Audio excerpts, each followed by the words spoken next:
Hey everyone, this is Luke from Cadus Maths. Welcome back. Today's video will be about proof by induction.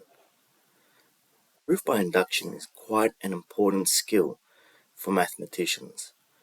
It is a powerful technique and it is used to prove many claims at once.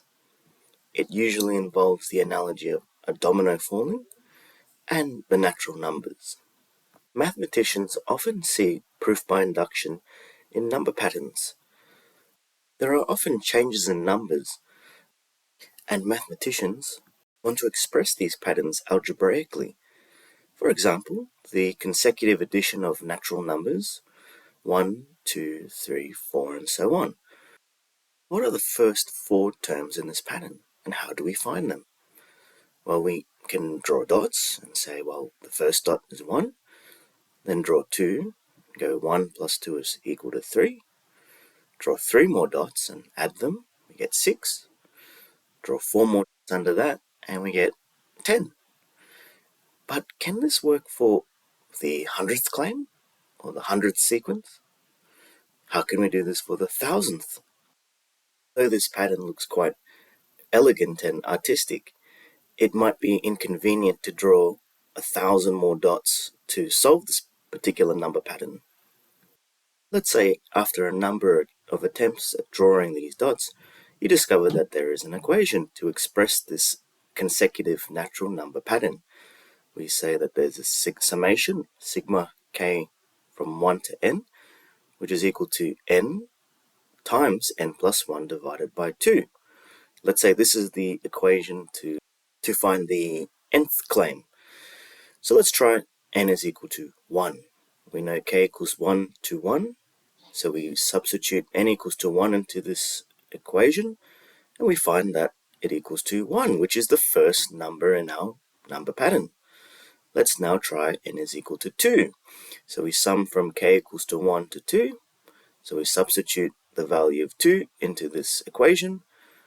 2 times 2 plus 1 divided by 2 is equal to 3, which is the second answer to our number sequence.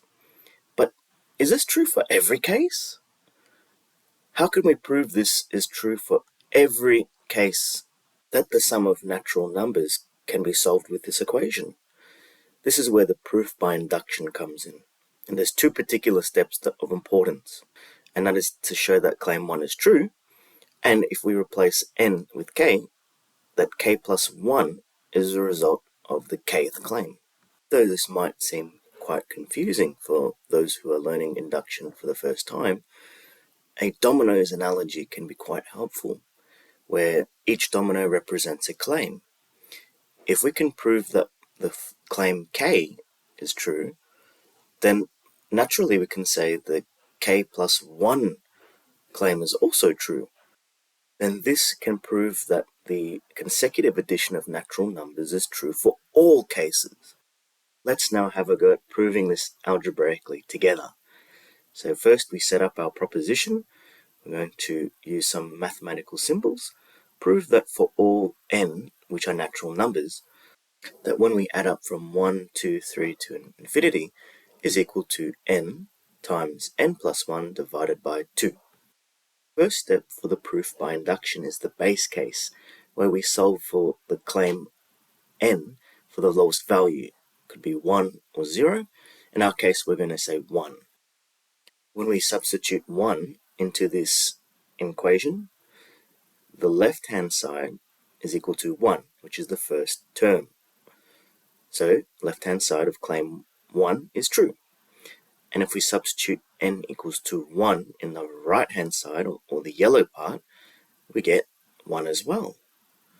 So we say the left-hand side and the right-hand side of claim 1 is true. We've proven the base case.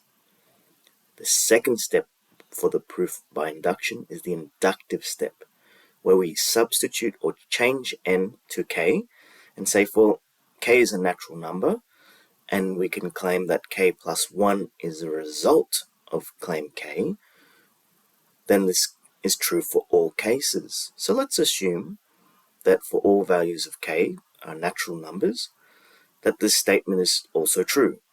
I have just replaced n with k at this point.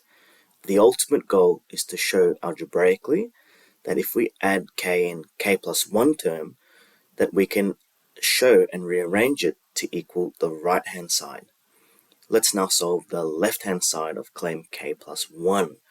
So we do the 1 plus 2 plus 3 plus k plus 1, and we notice that the white part is claim k, and this can be substituted to k plus 1 divided by 2. And now we're going to do some algebra, and we're going to show that this can be manipulated algebraically to show the left-hand side of claim k plus 1. So in this step, I've just taken the half from the fraction out, and now we're going to take out k plus 1 as a common factor. Once we've taken k plus 1 as a common factor, we are left with a k plus 1 times a half k plus 1. What we're going to do in the next step is we're going to factorize that half from the second bracket, and we get a half times k plus 2. That's for the white bracket.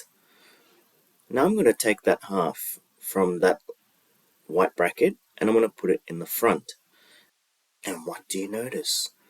You notice that a half times k plus 1 times k plus 2 is the same as the right-hand side, because k plus 2, which is the pink bracket, is the same as k plus 1 plus 1.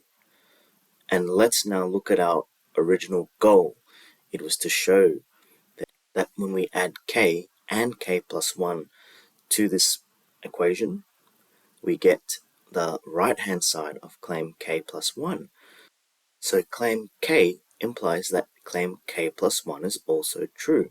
So to conclude this video, by the proof of mathematical induction, for all n that are natural numbers, the summation of consecutive numbers does equal to n times n plus 1 divided by 2.